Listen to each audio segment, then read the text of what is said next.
Welcome back to my channel. Hi my dear families. நான் இப்போது morning breakfast தான் செய்ய போகிறேன். என்ன செய்ய போகிறேன்னு பார்த்தீங்கன்னா ரொம்ப சிம்பிளாக செய்கிறேன். ரவை உப்புமா தான் செய்ய போகிறேன். வேறு ஒன்றும் ரொம்ப பெருசாலாம் எதுவும் செய்யலை. ரவை உப்புமா தான் செய்கிறேன். சும்மா நான் எப்படி செய்கிறேன்னு மட்டும் பாருங்கள். நார்மலாக எல்லோரும் செய்கிறது தான். எனக்கு இந்த மாதிரி தான் வரும்.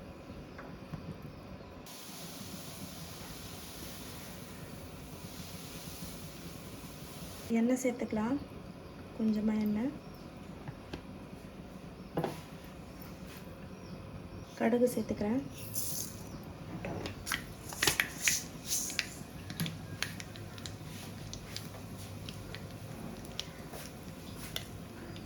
கருவேப்பிலை, ஒரு 4 பச்சை மிளகாய், ஒரே ஒரு வெங்காயம்.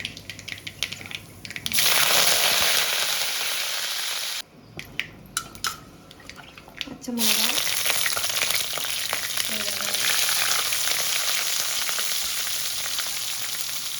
ஒரே ஒரு வெங்காயம் தான் சேர்த்துருக்கேன், நிறைய இல்லை, ஒரு பெரிய வெங்காயம்.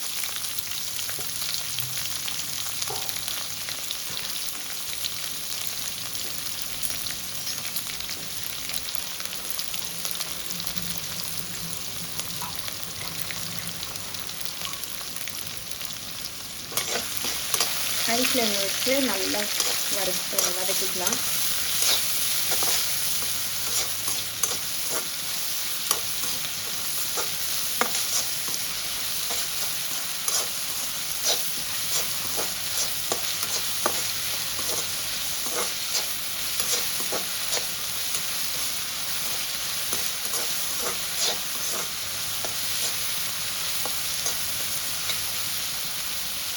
நான் ரொம்ப ரேர் தான், அதிகமாக நான் செய்ய மாட்டேன். ரொம்ப நாள் கழிச்சு இப்போ தான் ஒரு 2 மாதம் இருக்கும்னு நினைக்கிறேன் உப்புமா செஞ்சு. அதோடு இப்போ தான் செய்கிறேன். ரொம்ப ரேர் தான், அதிகமாக நான் உப்புமாலாம் செய்ய மாட்டேன். இப்போ செய்கிறேன். சரி என்ன செய்கிறதுன்னு ரொம்ப யோசிச்சுட்டே இருந்தேன். சரி இதுவே செஞ்சிடலாம் அப்படின்னு சொல்லிட்டு செய்கிறேன். எல்லோரும் எப்படி செய்வாங்கன்னு தெரியல. ஆனால் நான் வந்து அதிகமாக செய்ய மாட்டேன். ஏன்னா எனக்கு பிடிக்கவும் பிடிக்காது அவ்வளோவா. சரி என்ன செய்கிறதுன்னு யோசிச்சுட்டு அதுக்கப்புறம் சரி இதுவே செஞ்சிடலாம் அப்படின்ற ஒரு ஐடியா பண்ணி தான் இதுவே செஞ்சேன். ஆக்சுவலாக நான் வந்து கொஞ்சம் மார்னிங் டைம்லலாம் வந்து அதிகமாக பிரேக்ஃபாஸ்ட்டை வந்து ஃபஸ்ட்லாம் பண்ணுறதில்ல. அதுக்கப்புறம் சரி பசங்க ஸ்கூல் போக ஸ்டார்ட் பண்ணதுக்கப்புறம் தான் கொஞ்சம் பண்ணிகிட்டு இருந்தேன்.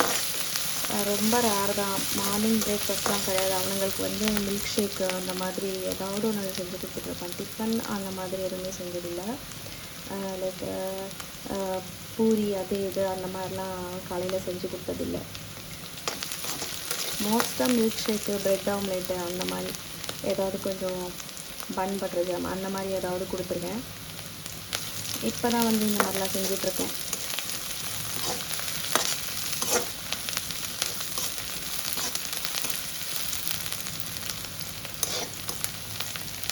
சால்ட் ஆட் பண்ணிக்கிறேன்.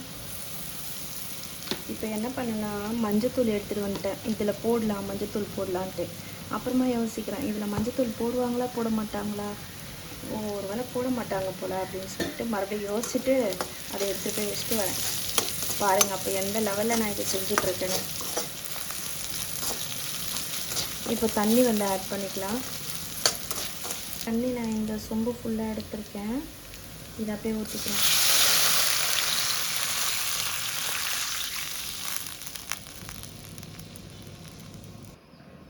இன்னொரு சொம்பு ஆட் பண்ணிக்கிறேன். ஒரு 2 சொம்பு அளவு ஃபுல்லாக ஊற்றிட்டேன். 2 சொம்பு அளவு தண்ணி எடுத்திருக்கேன். நம்ம வந்து ரவை தண்ணி வந்து கம்மியாக இருந்துச்சுன்னு வைங்களேன், நம்ம ரவை போட்டு அப்படியே கெட்டியாகிடும். சாப்பிட்றதுக்கே வந்து ரொம்ப டைட்டாக இறுகுன மாதிரி இருக்கும். நம்ம வந்து நிறைய தண்ணி ஊற்றி அது நம்ம பண்ணோன்னு சொன்னால் லூஸாக இருக்கும், சாப்பிட்றதுக்கு நல்லாயிருக்கும். ப்ளஸ் வந்து கெட்டி எவ்வளோ நேரம் ஆனாலும் வந்து கெட்டியாகாது. ஸோ தண்ணி வந்து 1 கப் ரவை நம்ம போடுறோம் அப்படின்னா, ஒரு மெஷர்மெண்ட்டுக்காக சொல்கிறோம், 1 கப் ரவை போடுறோன்னா ஒரு 2.5 கப் அளவுக்கு தண்ணி நம்ம வந்து எக்ஸ்ட்ரா இல்லை 3 கூட வச்சுக்கலாம், ஒன்றுமே பிரச்சனை இல்லை. 3 கப் அளவு வந்து தண்ணி சேர்த்துக்கலாம். அதனால் வந்து கொஞ்சம் நிறைய தாராளமாக தண்ணி சேர்த்து பண்ணிங்கன்னா ரவை அந்த உப்புமா வந்து நல்லாயிருக்கும், லூஸாக இருக்கும், ப்ளஸ் வந்து டைட் ஆகாது. திக்னஸ் ஆகாது, நல்லாயிருக்கும் சாப்பிட. அந்த மாதிரி வேணால் ட்ரை பண்ணி பாருங்கள். இப்போ வந்து இது நல்லா கொதிக்கட்டும். நல்லா கொதிச்சிருச்சுங்க. இப்போ வந்து ரவை போட்டுக்கலாம். இந்த மாதிரி கப் தான் எடுத்துக்கலாம், சின்ன கப்பு. இதில் வந்து நான் ஒரு 2 கப் தான் சேர்த்துக்கிறேன். நிறைய வந்து ஏன்னா அவ்வளோவா சாப்பிட மாட்டோம் யாரும், சும்மா கொஞ்சம் கொஞ்சம் அந்த பசிக்காக. ஸோ அதனால் 2 கப்பு தான் சேர்த்துருக்கேன். இது கொதிக்கட்டும். நான் கொஞ்சம் உப்பு மட்டும் செக் பண்ணிக்கிறேன்.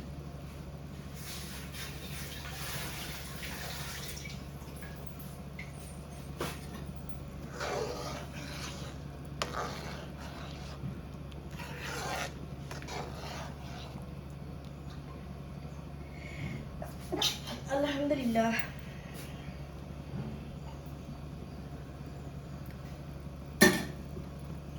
உப்பு கம்மி.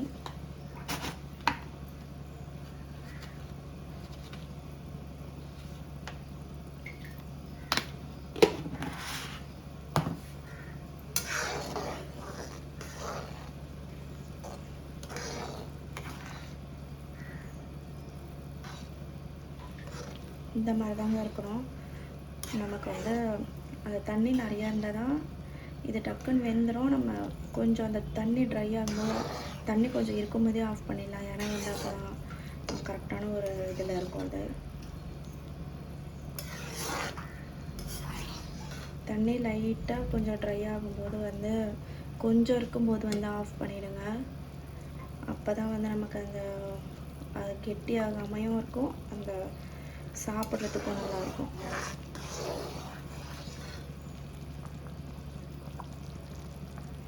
நல்லா கொதிக்கட்டும்.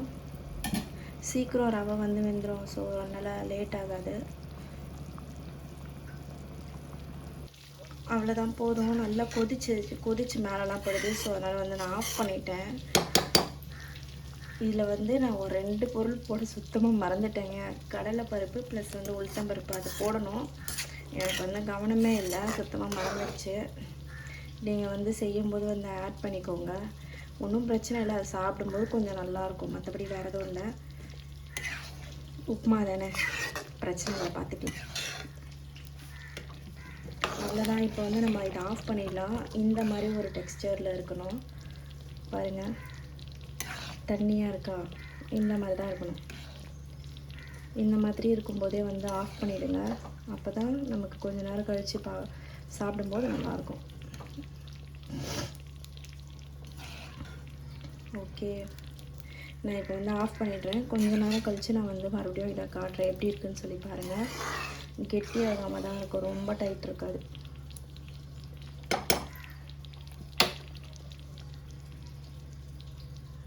பாருங்கள், நான் செஞ்சு ஒரு 20 நிமிஷத்துக்கு அரை மணி நேரம் கிட்டே இருக்குதுன்னு நினைக்கிறேன். அப்படியே தான் இருக்குது, அந்த ஹீட் அப்படியே தான் இருக்குது. பாருங்களேன், கெட்டியாகவே ஆகலை. நான் செஞ்சதுக்கப்புறம் நல்லா இந்த மாதிரி ஒரு இதில் இருக்கணும். அப்போ தான் வந்து சாப்பிட்றதுக்கு நல்லாயிருக்கும். எப்படி இருக்குன்னு பாருங்களேன். அவ்வளோதாங்க, முடிஞ்சிருச்சு. இந்த மாதிரி டைப் செஞ்சு பாருங்கள். டேஸ்ட்டெல்லாம் அந்தளவுக்கு எதிர்பார்க்கக்கூடாதுங்க. சும்மா கொஞ்சமாக பசிக்காக சாப்பிட்டுக்க வேண்டியது தான் உப்புமாவை பொறுத்த வரைக்கும். மற்றபடி ஓகே தான். இந்த மாதிரி மெத்தடில் செஞ்சு பாருங்கள், நல்லாயிருக்கும். தேங்க்ஸ் ஃபார் வாட்சிங்.